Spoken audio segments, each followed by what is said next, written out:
tema da minha mensagem é: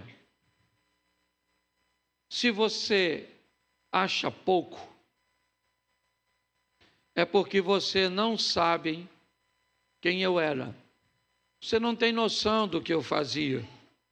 Você não tinha noção do que eu gostava. Você não é capaz de saber o que eu já fiz com minha esposa, o que eu já fiz com os meus amigos. Você não é capaz de saber o que eu já fiz no trabalho, o que eu fiz há 10, 20, 30 anos atrás, ou algum tempo atrás. Se você soubesse o que eu já fiz e quem eu já fui, talvez você, ao olhar para mim, veria que eu estou muito longe de onde um dia já estive. Essa é a realidade da maioria de nós. A apresentação desse texto tem a ver com a importância de olharmos para as pessoas hoje e mesmo ao vê-las, nós perguntarmos quem ela foi, o que ela já fez, quais eram suas ações. Às vezes temos por hábito de olhar o presente momento sem fazermos avaliação nenhuma do histórico da pessoa. Então hoje o que você poderia chamar o mau comportamento de algumas pessoas, se você conversasse com alguns amigos, parentes, eles poderiam narrar a respeito dessa pessoa coisas que te deixaria boquiaberto, que você olharia e dizia: mas ela já fez isso? Mas ele já fez isso? Ah, eu não acredito. Mas por que é que você não acredita? Pela atual conduta dessa pessoa. Isso não significa que ela alcançou a perfeição. Significa apenas que ela está bem distante de onde um dia já esteve. E por você não conhecer a realidade dessa pessoa, pode parecer muito pouco. Então eu quero fazer uma reflexão. Esse culto é um culto mais breve, mas eu quero começar por Lucas 17, 14. Evangelho de Lucas, capítulo 17, verso 14, diz assim: e ele, vendo-os, disse-lhes: ide e mostrai-vos ao sacerdote. E aconteceu que, indo eles, repita só isso comigo, indo eles, isso, ficaram limpos. Indo eles, ficaram limpos. Indo eles, ficaram limpos. Feche os seus olhos. Senhor, em nome de Jesus, continua falando conosco. Usa-me como um canal de bênção nesta hora, pelo poder do nome de Jesus. Amém. Glória a Deus. Amém. Essa é a passagem que narra a história de Jesus com os 10 leprosos. 10 homens abordam Jesus, buscando tirar de Jesus a cura para a sua enfermidade. Eles não se aproximam muito de Jesus, preocupado em infectá-lo com a lepra, ou simplesmente amedrontado de serem apedrejados por outras pessoas, vendo que eles estavam rompendo o limite da distância. E eles pedem a Jesus que tenha misericórdia deles. Jesus então olha para eles e diz para eles: saiam daqui e procurem o sacerdote e se apresentem a eles. Bom, eles não poderiam fazer isso. Eles não poderiam se apresentar ao sacerdote, a não ser se estivessem curados. Eles não poderiam se aproximar de ninguém. Quando Jesus diz a eles: se apresentem ao sacerdote ou mostrem-se a eles, Jesus já está dando a eles o caminho que todo aquele que até o presente momento fora curada deveria cumprir. As pessoas ou os que ficaram curados, eles tinham que cumprir essa determinação antes de voltar ao convívio com a sociedade. Eles eram obrigados a ir até o sacerdote ia inspecioná-lo, verificar se não havia ainda nada que mostrasse, algum resíduo da lepra. Então um sacrifício era feito, e aquele homem então, mediante ao atestado estabelecido pelo sacerdote, ele voltaria ao convívio. Porém, eles não estão curados. Jesus diz: mostrem-se ao sacerdote, mas quando eles olharam para eles, eles continuavam leprosos. Então não tinha por que sair de onde estavam e ir até o sacerdote, porque isso só era feito depois que a cura era estabelecida. Mas eles obedeceram. Eles saem dali e vão procurar o sacerdote. E no caminho entre Jesus e o sacerdote, a lepra desapareceu. Quando foi, pastor? Será que foi assim que eles saíram? Será que todos ficaram limpos de forma simultânea? Qual seria a distância onde Jesus estava até o primeiro sacerdote que eles encontrariam? Quem é que detém essa informação para trazer com precisão a informação de quando eles ficaram curados? Ninguém. A mensagem é a seguinte: e indo eles, ficaram limpos. A limpeza aconteceu e ela não podia ser parcial, ela tinha que ser total, senão isso não dava a eles o direito de se reintegrar à sociedade. Mas em que momento eles ficaram limpos? Não se sabe. Todos ao mesmo tempo? Também não se sabe.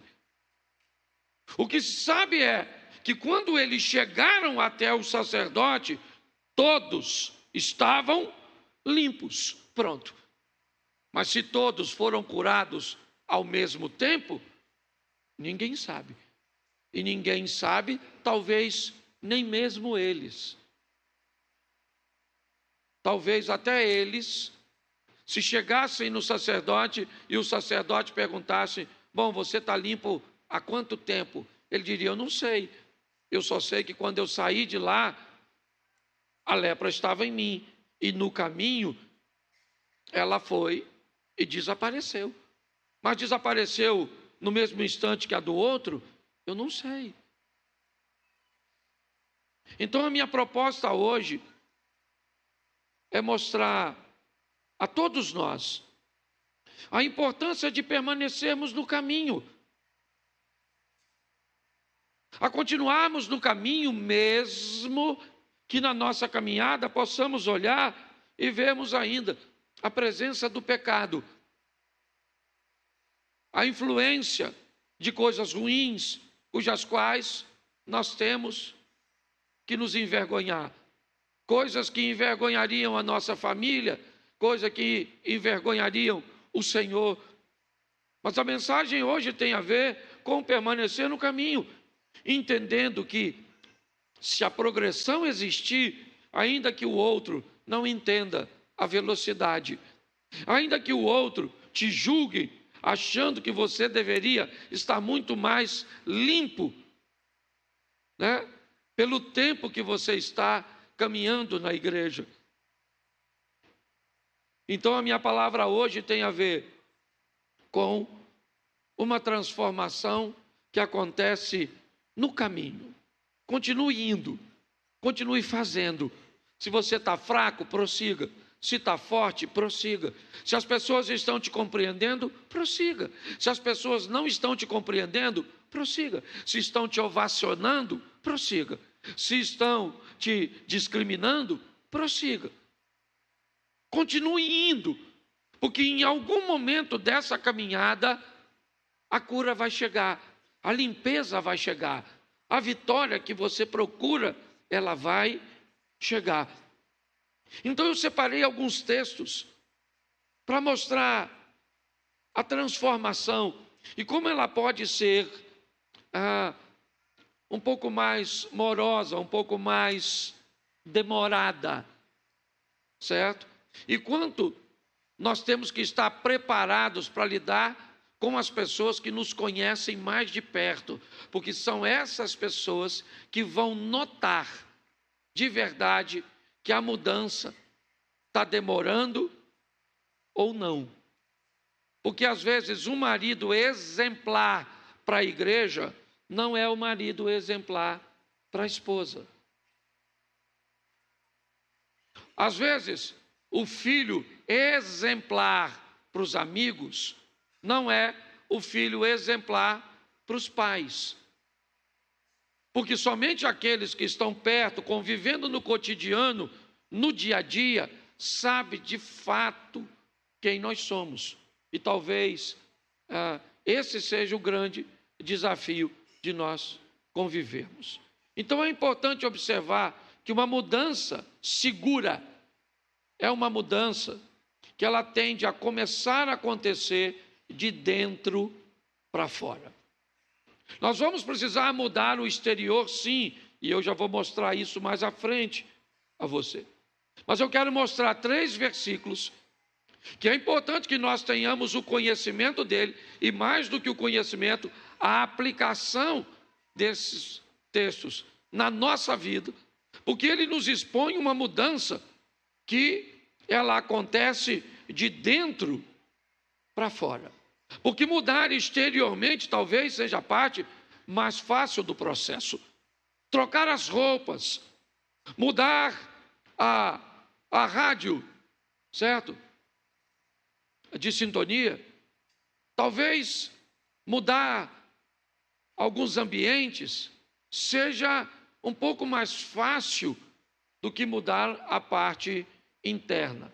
Então vamos a 3 textos, rapidinho. Romanos capítulo 12, verso 2.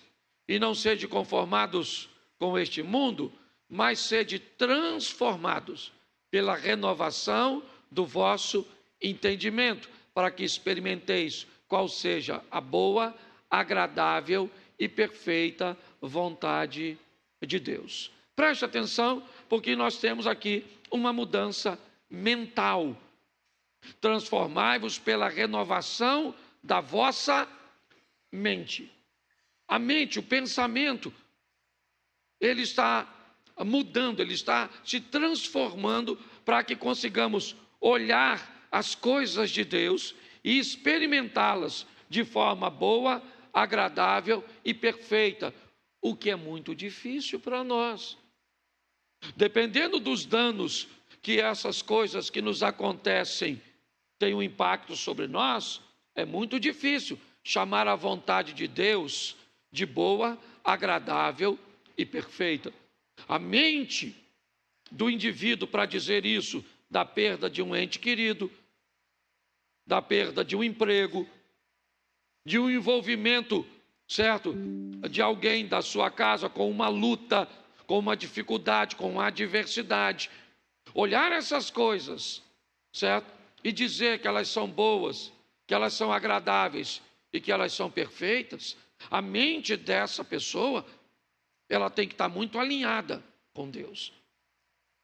Então essa não é uma mudança fácil de obtermos. Nem todo mundo que carrega uma Bíblia na mão, sabe cantar um hino, pode uma vez por mês segurar os elementos da ceia, são capazes de viver isso. Porque isso é uma mudança sólida, concreta, gradativa, paulatina, crescente. É um modelo que vai alcançando a sua mente e vai te tornando alguém inabalável. Pessoas com esse tipo de comportamento conseguem ler textos como 1000 cairão ao teu lado, 10.000 cairão à tua direita, mas tu não serás atingido, com mais veracidade. Pessoas que entendem isso, entendem o que é ter uma vara e um cajado para te estabelecer um apoio. Pessoas desse tipo entendem o que são anjos que recebem ordem a nosso respeito. Mas não é fácil, porque essa é uma mudança interna. Pessoas com esse tipo de comportamento, suas variações são extremamente pequenas. Elas estão sempre muito próximas do comportamento ideal. Elas são extremamente constantes, independente de qualquer tipo de ambiente. Pessoas verdadeiras agindo assim, não interessa se ela está trabalhando, não interessa se ela está em lazer, não interessa se ela está viajando, se os pais estão perto, se o cônjuge está perto, se o pastor está perto, não interessa se levantou de bom humor, de mau humor, não interessa se o céu está azul ou cinza, não interessa.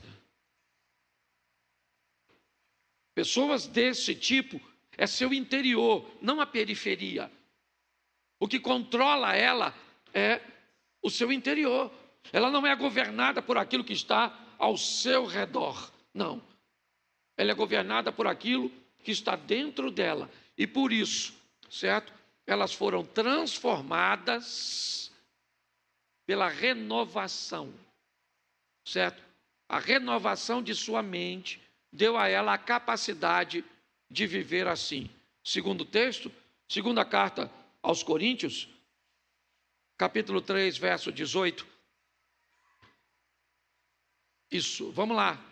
Mas todos nós, com o rosto descoberto, refletindo como um espelho a glória do Senhor, somos transformados de glória em glória, na mesma imagem, como pelo Espírito Santo. Preste atenção, o rosto é descoberto, sem ter nada para esconder, verdadeiro.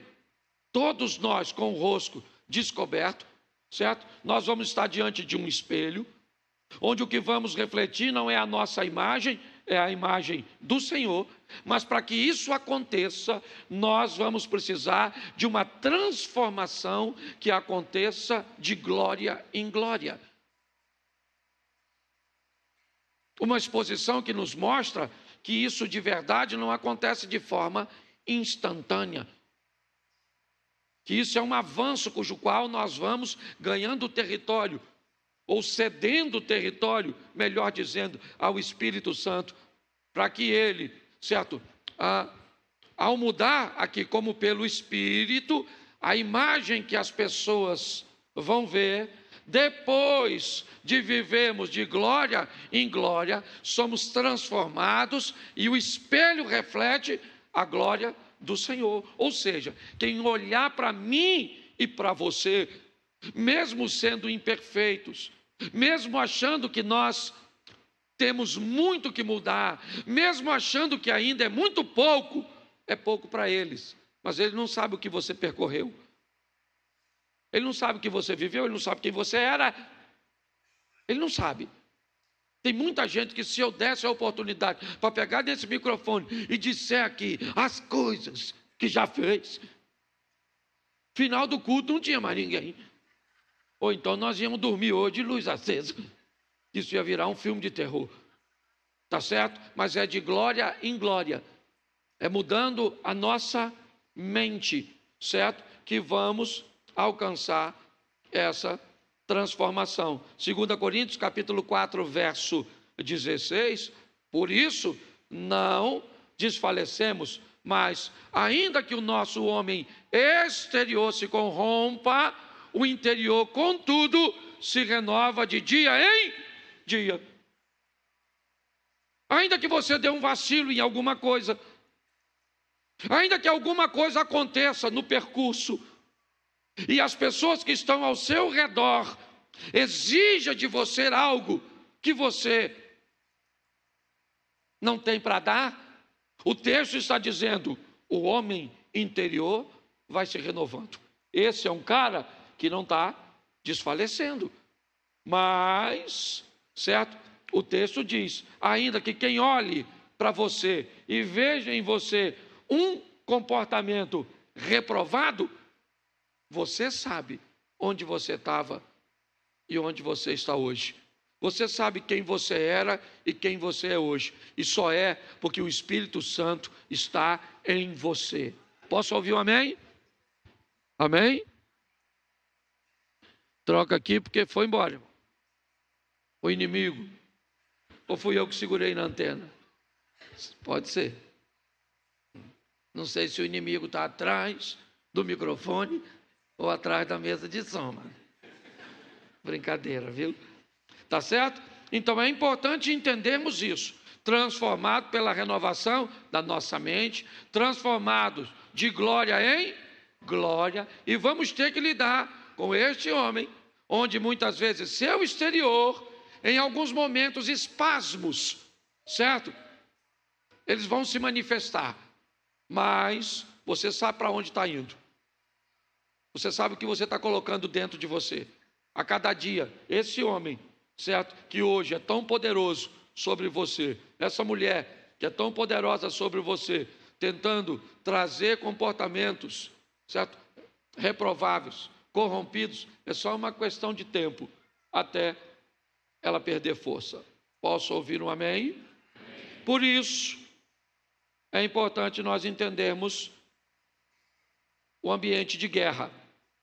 E eu separei 2 textos, um que, Efésios, capítulo 6, verso 12, mais à frente nós vamos ter revestido de toda a armadura de Deus, mas antes, um pouquinho, está o verso 12, que diz, porque não temos que lutar contra a carne e o sangue, mas sim contra os principados, contra as potestades, contra os príncipes das trevas deste século, contra as hostes espirituais na maldade, nos lugares celestiais. Então preste atenção. Essa batalha é uma batalha do mundo espiritual. É uma batalha diretamente travada contra Satanás, numa esfera que não é humana. Ela não é contra o homem, mas ela é no homem. Seja este homem você, ou alguém que Satanás vai trazer para perto de você, para estabelecer o desvio, para criar o problema.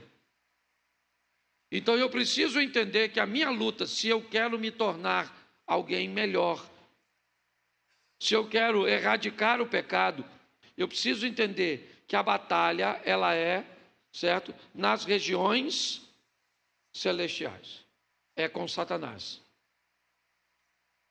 Se você não entender isso, seu inimigo vai ganhar força, porque você não acredita, você acredita que é a pessoa, você não consegue acreditar no mundo espiritual, então isso fica muito difícil.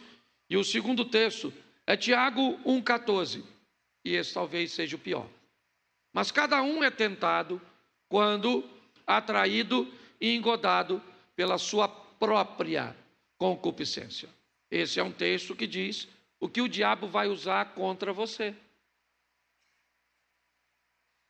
O que ele vai usar contra você? Alguma coisa que você goste e que te afaste de Deus, que te faça desobedecer a Deus.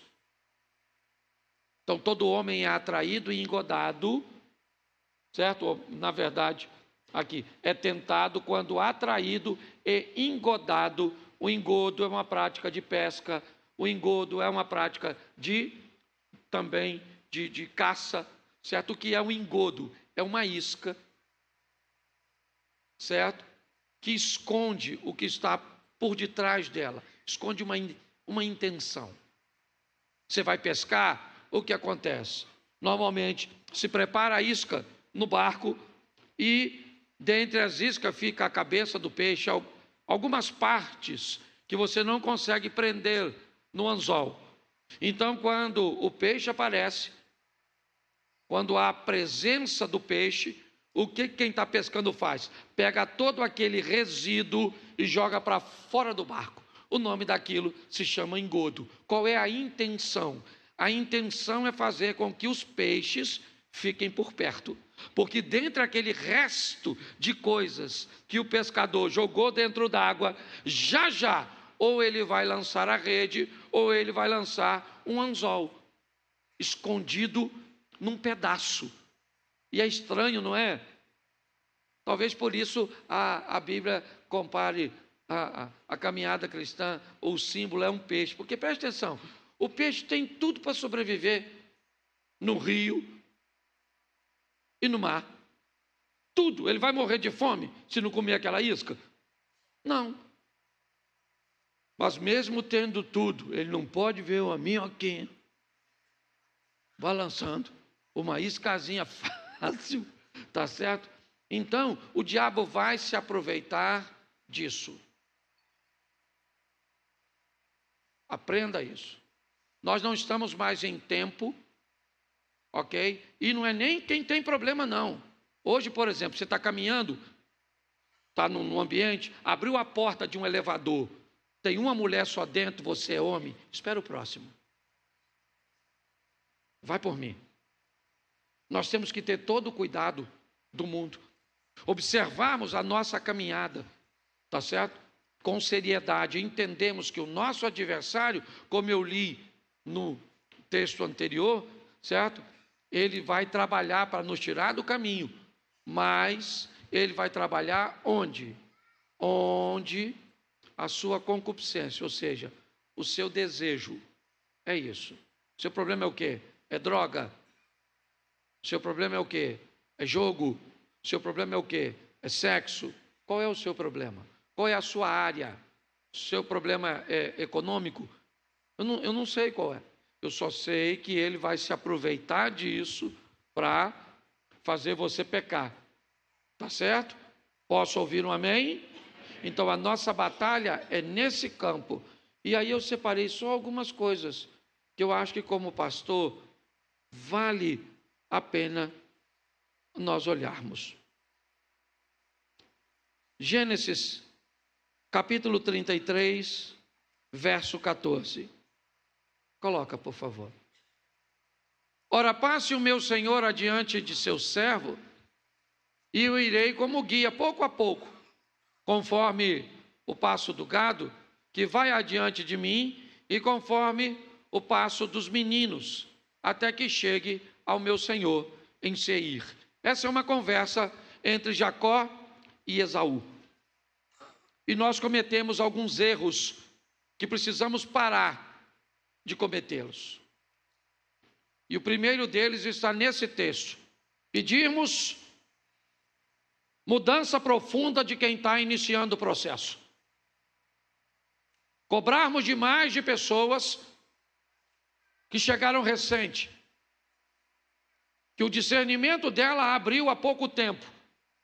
E eu começo a querer que essa pessoa ofereça para a igreja, para a comunidade, para a família, para todos, o nível de comportamento,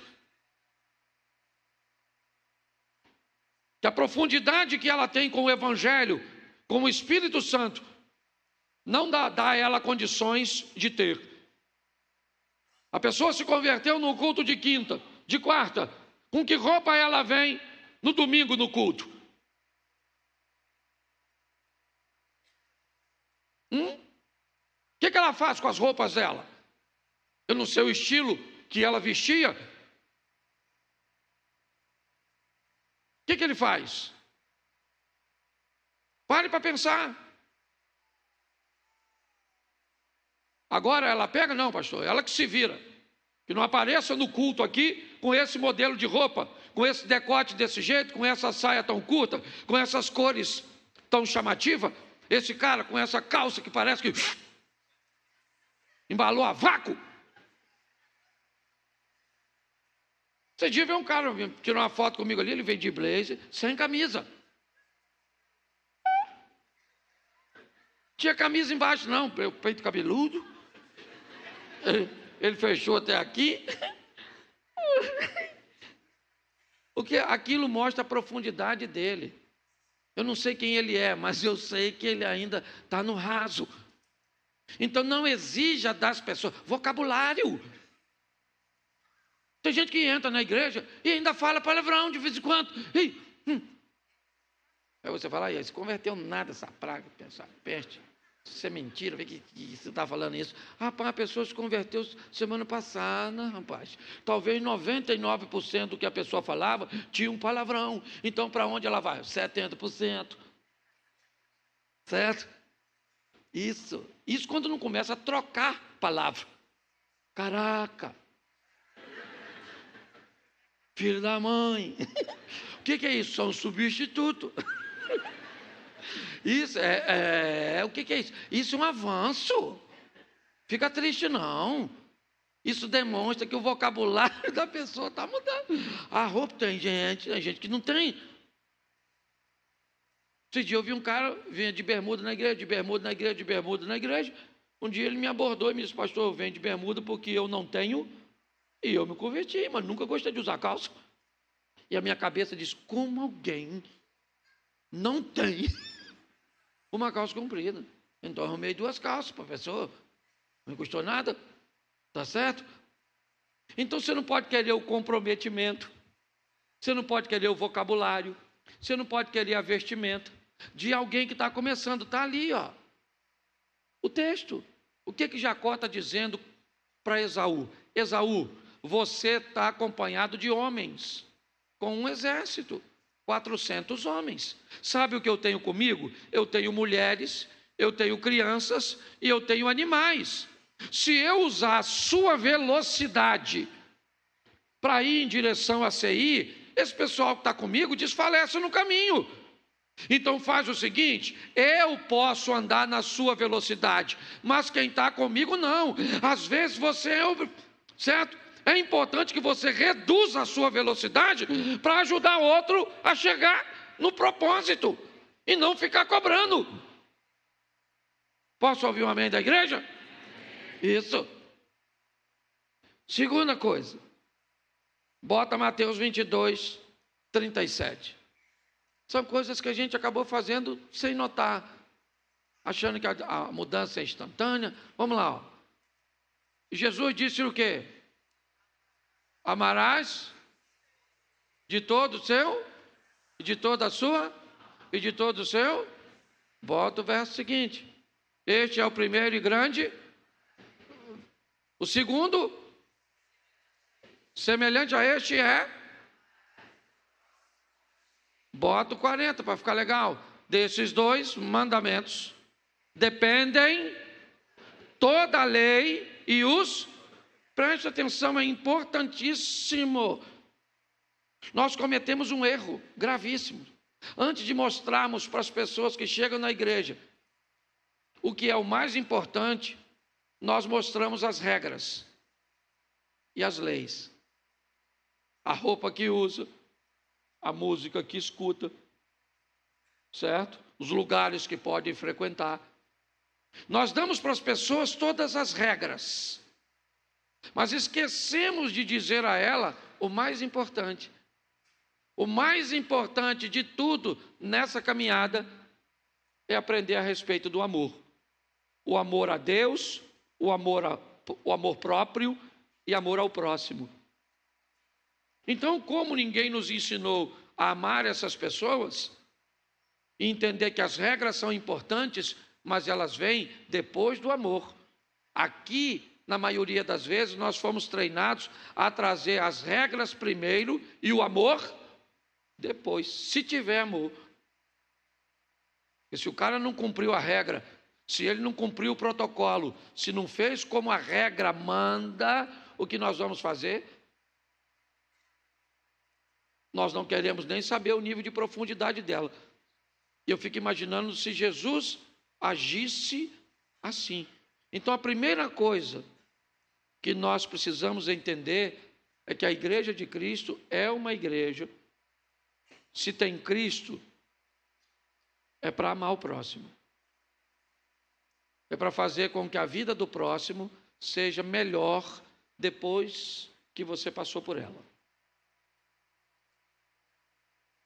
Se não for assim, está errado. Terceiro, 1 Samuel capítulo 15, verso 22. Porém, Samuel disse: tem porventura o Senhor tanto prazer em holocaustos e sacrifício, como em que se obedeça a palavra do Senhor?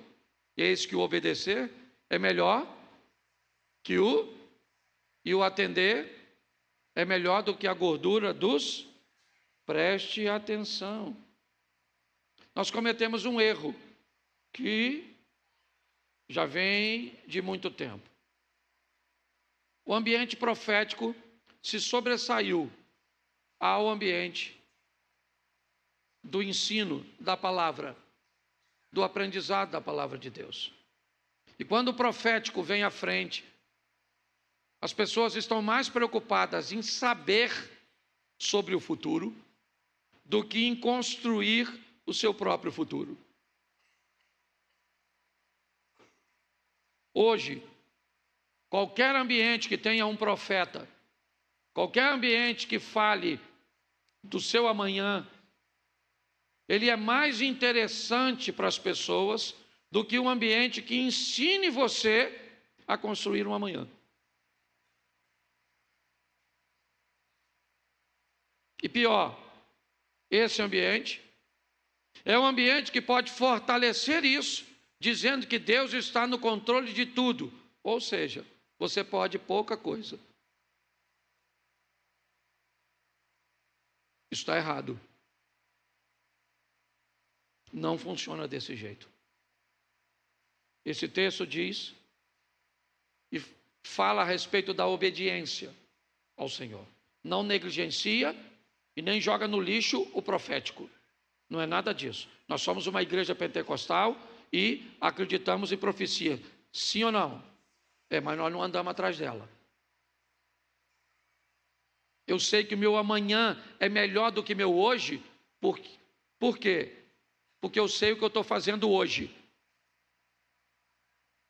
Se não for um acidente de percurso, aí um acidente sim, aí eu vou ter que olhar com a minha maturidade lá de Romanos, onde a minha mente vai me dar o entendimento que eu não fiz nada para aquilo estar acontecendo, eu fiz tudo certo e um acidente, uma situação totalmente oposta veio sobre mim. Então eu tenho que ter maturidade para dizer: Deus está no controle da minha vida. Então, o que está acontecendo é bom, perfeito e agradável. Agora, fora isso, é a minha responsabilidade. É o que eu estou fazendo. Então, eu preciso entender que o profético, ele não deve ter mais ênfase do que a obediência, do que cumprir a palavra de Deus, do que saber como eu devo proceder. Amém? 4. Mateus 13. Por isso lhes falo por parábolas, porque eles, vendo, não veem, e ouvindo, não ouvem, nem compreendem. Outra coisa que a gente precisa também remodelar, que a igreja nos ensinou, que o orador é mais importante e mais relevante que o ouvinte.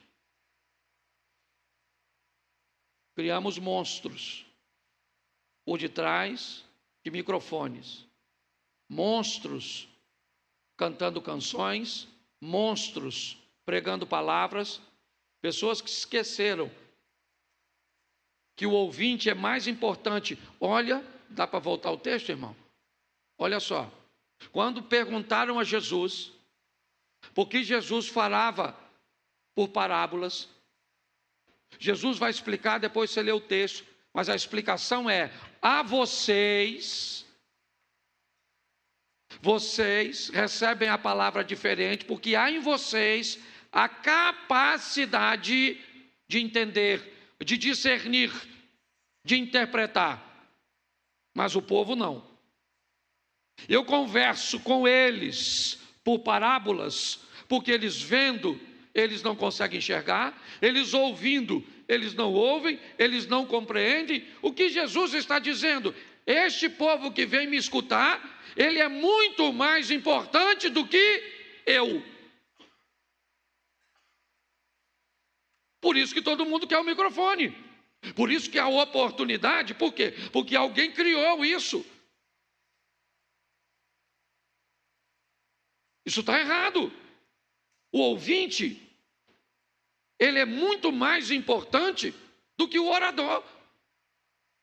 Talvez o orador consiga ter um excelente êxito e ser um cara exemplar e de sucesso quando aquilo que ele sabe é transferido para a mente daquele que não sabia, mas agora, através dele, consegue captar. Senão, não houve nem comunicação. E é assim que funciona. Então foram erros cujos quais nós fomos submetidos. Nós fomos submetidos a um erro de exigir do iniciante uma mudança na vestimenta, no vocabulário, no comprometimento que ele não tem para dar. Então o que fizemos? Pegamos o Jacó e ele pegou todas as crianças, as mulheres e o gado e começou a marchar na velocidade do Esaú. Sabe o que aconteceu? O pessoal ficou para trás. Sabe o que fizemos? Mostramos as regras antes do amor. Então hoje, meu irmão, vamos descer o cacete no irmão que está vacilando. Pega essa menina que veio com a roupa curta e fala que ela é uma piriguete. Diga mesmo, fala. Pega essa aí que fez fofoca e diz que é língua de trapo. E que é uma fofoqueira dos infernos, e uma peste. Isso, a gente não sabe nada sobre amor, a gente sabe sobre regras, certo? Mas se você for conversar com ela, você vai saber que ela fazia muito mais fofoca do que faz hoje. Hoje ela já faz só umas fofoquinhas assim. Entendeu? Mas é verdade, ok? Se entendemos que conhecer a palavra e darmos mais valor ao ensino, ao comprometimento com a aplicação da palavra na nossa vida, o profético, ele é uma questão de... é só de tempo. Eu vou falar uma coisa para vocês, aqui usando meu exemplo, eu nunca recebi uma profecia negativa. Eu tenho 32 anos de evangelho, nunca nenhum profeta, nunca. E olha que eu já recebi muitas. Mas todas as profecias que eu recebi, certo? Eu recebi uma do Vitor Hugo, no encontro de casais, certo? Que era uma questão de doença, de enfermidade, mas não de resultados das minhas escolhas. Não. Então eu não tenho preocupação em saber o que vai acontecer, porque eu sei que o que vai acontecer coopera para o meu bem. Eu sei disso. Agora, se em algum momento me aparecer uma doença, me aparecer uma perda, alguma coisa que eu não fiz nada para que aquilo acontecesse, beleza, eu vou em Romanos e vou dar uma olhada para ver se minha mente precisa de uma renovação, para entender que Deus está no controle e está tudo certo. Então é importante entender isso. E é importante entender que o ouvinte é mais importante que o orador. É o que Jesus está dizendo. Eu falo com eles desse jeito, porque eu preciso que eles entendam o que eu estou transmitindo. Senão não vai funcionar. Então ele tratava seus ouvintes de uma forma muito mais respeitosa do que muitas vezes nós tratamos. Homens que melhoraram no caminho, peguei só os discípulos. Pegue Pedro no começo. Pega a sua maneira de agir. Pegue Pedro cortando a orelha do soldado, querendo ser maior que todos, dizendo publicamente na frente de seus amigos, ainda que todos te abandonem, eu, Pedro, jamais te deixarei. Jesus falou: Pedro, Pedro, Pedro, vou falar uma coisa para tu. Antes que o galo cante, tu me nega 3 vezes. Segura a tua viola, tu já está passando. Mas mostra quem ele era, a maneira cuja qual ele agia. Assim que a besteira aconteceu, sabe para onde Pedro voltou? Seu barco. Tiago e João, vamos lá, um comportamento explosivo, chamam Jesus numa ocasião e pedem para um sentar de um lado, o outro de outro. Jesus chamava os dois de filhos do trovão, provavelmente, certo? Por causa de seu comportamento. João, no final dessa história, é chamado de discípulo do amor, mas não foi sempre assim. Pedro não foi sempre desse jeito. Você acha que Abraão ofereceria Isaque se Isaque tivesse nascido antes do capítulo 12? Não. O Abraão que sai de Ur, certo? Com seu pai, não é o mesmo que vai a Moriá. Não é. Houve uma mudança no caminho. Você quer pegar Judas Iscariotes? Pensa. João diz que Judas era ladrão, roubava dinheiro da bolsa. Você vai me dizer que se realmente Judas era ladrão e roubava dinheiro da bolsa, ele conseguiu enganar Jesus? Por que é que Jesus manteve esses caras por perto? Você lembra quando Filipe diz: ô Senhor, que responsabilidade é essa? Já está ficando tarde, esse pessoal vai desfalecer no caminho, está ficando escuro, eles precisam comer, eles estão com fome.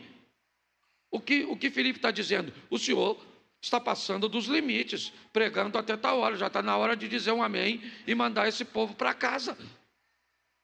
Jesus olhou e falou: então vamos dar a eles de comer. Pare e pense. O Tomé, o que tinha dificuldade de crer, Jesus não descartou nenhum deles.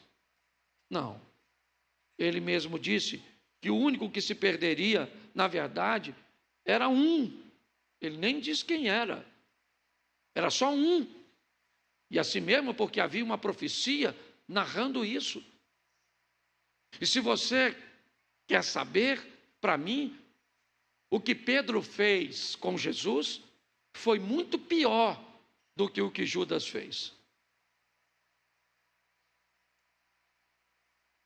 Para mim, se você somar tudo que Pedro fez e como ele se comportou, foi muito mais danoso para o ministério de Jesus do que a atitude de Judas. Qual é a diferença entre os dois? É que Pedro sabia o endereço da volta e Judas não. Então, meus irmãos, é importante que você primeiro respeite a si mesmo, porque muitas vezes seu homem exterior vai ser bem diferente do interior. Então, cuidado com o que você cobra a respeito de você. Se você aprender a amar as pessoas, vai entender que nem todo mundo muda na mesma velocidade que você. E que provavelmente todas as vezes que você acusar alguém, pode ter certeza de que, na maioria das vezes, você só acusa essa pessoa porque não faz o que ela faz. Você faz um outro pecado. E como o seu pecado não é aquele, você então busca chamar a atenção para o pecado daquela pessoa, para que o seu passe por despercebido. E dependendo do nível que você estabeleça, se a hipocrisia tomar conta de você. Eu, há um tempo atrás, eu participava de um evento com o pessoal e nunca batia o comportamento das pessoas com o discurso dessas pessoas. Eu participava normalmente uma vez por ano desse evento. Mas todas as vezes, a santidade na boca de uma pessoa não condizia com o que ela estava vestindo, como ela estava se comportando, e aquilo sempre me incomodou. mas eu aprendi a olhar as pessoas de forma diferente. Foi 1 ano, foi 2 anos, acho que foi 4 ou 5 anos. Depois eu resolvi que não iria mais. Aquilo começou a me incomodar de fato. As músicas eram envoltas em muita santidade. A palavra era sempre cobrando da igreja uma santidade, uma santidade, uma santidade, uma santidade, que eu não conseguia ver nos bastidores. E uns 2 anos depois, acabou vindo à tona um escândalo, numa situação extremamente constrangedora, por causa da hipocrisia. Essa pessoa, ela era tão profana, mas tão profana, mas tão profana no altar, que ela falava contra tudo que ela fazia. Porque na cabeça dela, se ela fizesse isso removeria dela qualquer suspeita daquele tipo de comportamento. Mas a Bíblia diz que tudo aquilo que nós fazemos no escuro, uma hora vem à tona. Então, meus irmãos, vamos levar essa mensagem hoje, tá certo? Ela vai ficar gravada e eu peço a você, acompanhe, porque pode parecer pouco, mas a grande maioria que está aqui já teve bem mais fundo de onde está hoje, já esteve bem mais sujo do que estava hoje, e agradecemos a Deus por sua misericórdia, por sua compaixão, pelo cuidado para conosco.